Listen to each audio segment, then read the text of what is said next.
How's it going, everyone? It's been a really long 2 weeks since I've made a video, and a lot has happened in the entertainment world, not the least of which is that Marvel finally launched The Punisher, which many fans have been awaiting for ever since Jon Bernthal's character in Daredevil Season 2 completely stole the spotlight. Everyone was hyped to hear that he was getting his own solo series, which I have to say I immensely enjoyed. So The Punisher Season 1 starts off a couple months after Daredevil Season 2.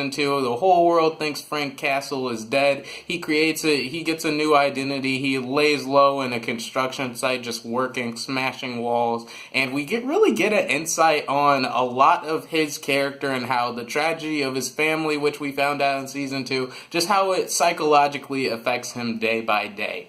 So he works in this construction site, but as times get hard, it becomes very, very difficult for him to lay low and not unleash the brutal side of him. And as people start to come after him who actually have ties to the death of his family, that event, he finds it's time to come out of retirement.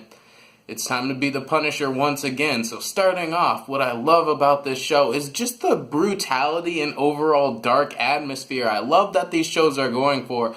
Though the Defenders had more of a campy, come-together, team-up vibe, this series goes right back into what we love about these series, that they show a real-world scenarios. They show the darker side of Marvel, because let's face it, as much as we love Homecoming, Ragnarok, all these fun Marvel movies, it can get a little exhausting sometimes that they're so family-friendly, that they just don't deal with real-life events and real characters and real things that happen every day. So it was really great to get back into the dark and gritty, brutal side of Marvel, and this show with its action sequences absolutely bring it. All the Frank's military training, his Marine Corps time, just Frank overall being the Punisher. This dude is deadly, and I absolutely love it. This dude is he's just a killer, man, except, he doesn't use BB guns, but he is a killer when he needs to be. And it was really fun seeing him just unleash that side of him, because he really is he has this monstrous side of him, and it was really cool to see that unleashed, because the action sequences in this show are very, very well directed. There's no shaky cam whatsoever. They are very dark and brutal, and they're very easy to follow. So there isn't a moment that takes you out of the action because it's so clean cut and easy to follow. I love the action and brutality of the show, and also the performances are very, very good all around. Jon Bernthal especially is just so good in this role. He is such a convincing Punisher. He does such a good job of showing the range of emotions and just the psychological torment that he lives with every day, just living with the death of his family, and not just the fact that it happened, but how it happened. And this character is written so well because he's not just your run-of-the-mill anti-hero. He is a very complex character. As the characters in this show have to bring themselves to admit, he has a code. He actually doesn't just murder anyone. He's not that kind of guy. He murders those who he thinks deserves it, but there are times where even he feels like he might be crossing the line and has to really evaluate what he's doing. He was a very complex character. I absolutely love the way he was written, and hats off to Jon Bernthal. Also, the supporting cast also did a pretty good job performance-wise. I'll get into the characterization a little bit later, but so the main Homeland Security cop, her name is Madani. She's basically given the task to reconstruct the events that lead to Frank Castle coming out and actually being alive.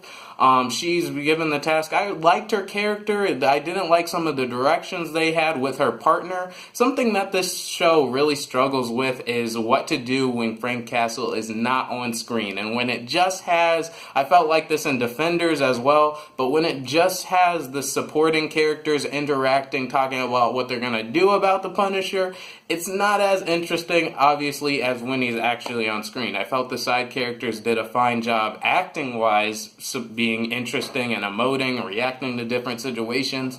but I didn't feel like they were interesting characters enough to really get as much screen time as they did. That's my main problem with this show. But overall, just Jon Bernthal's character, them going very deep into his backstory and how it affects him on a daily basis, the dark, brooding atmosphere of the show, and just the overall suspense. This show has me, like, gotta hand it off to these Marvel Netflix shows. Although they're only 13 episodes, very short seasons, I feel like they are perfectly paced. I feel like they are at a great length, and I absolutely love the suspense that builds throughout each episode. The end game is so clear. You can see it like 4 or 5 episodes in, you have a feeling what's going to happen. You're probably right, but that doesn't make it any less exciting when you actually get there, because they build the suspense so well. I absolutely love this show. Although the weaker side characters aren't nearly as interesting,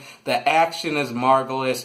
Jon Bernthal knocks it out of the park, and I am really excited what they choose to do with this character in the future.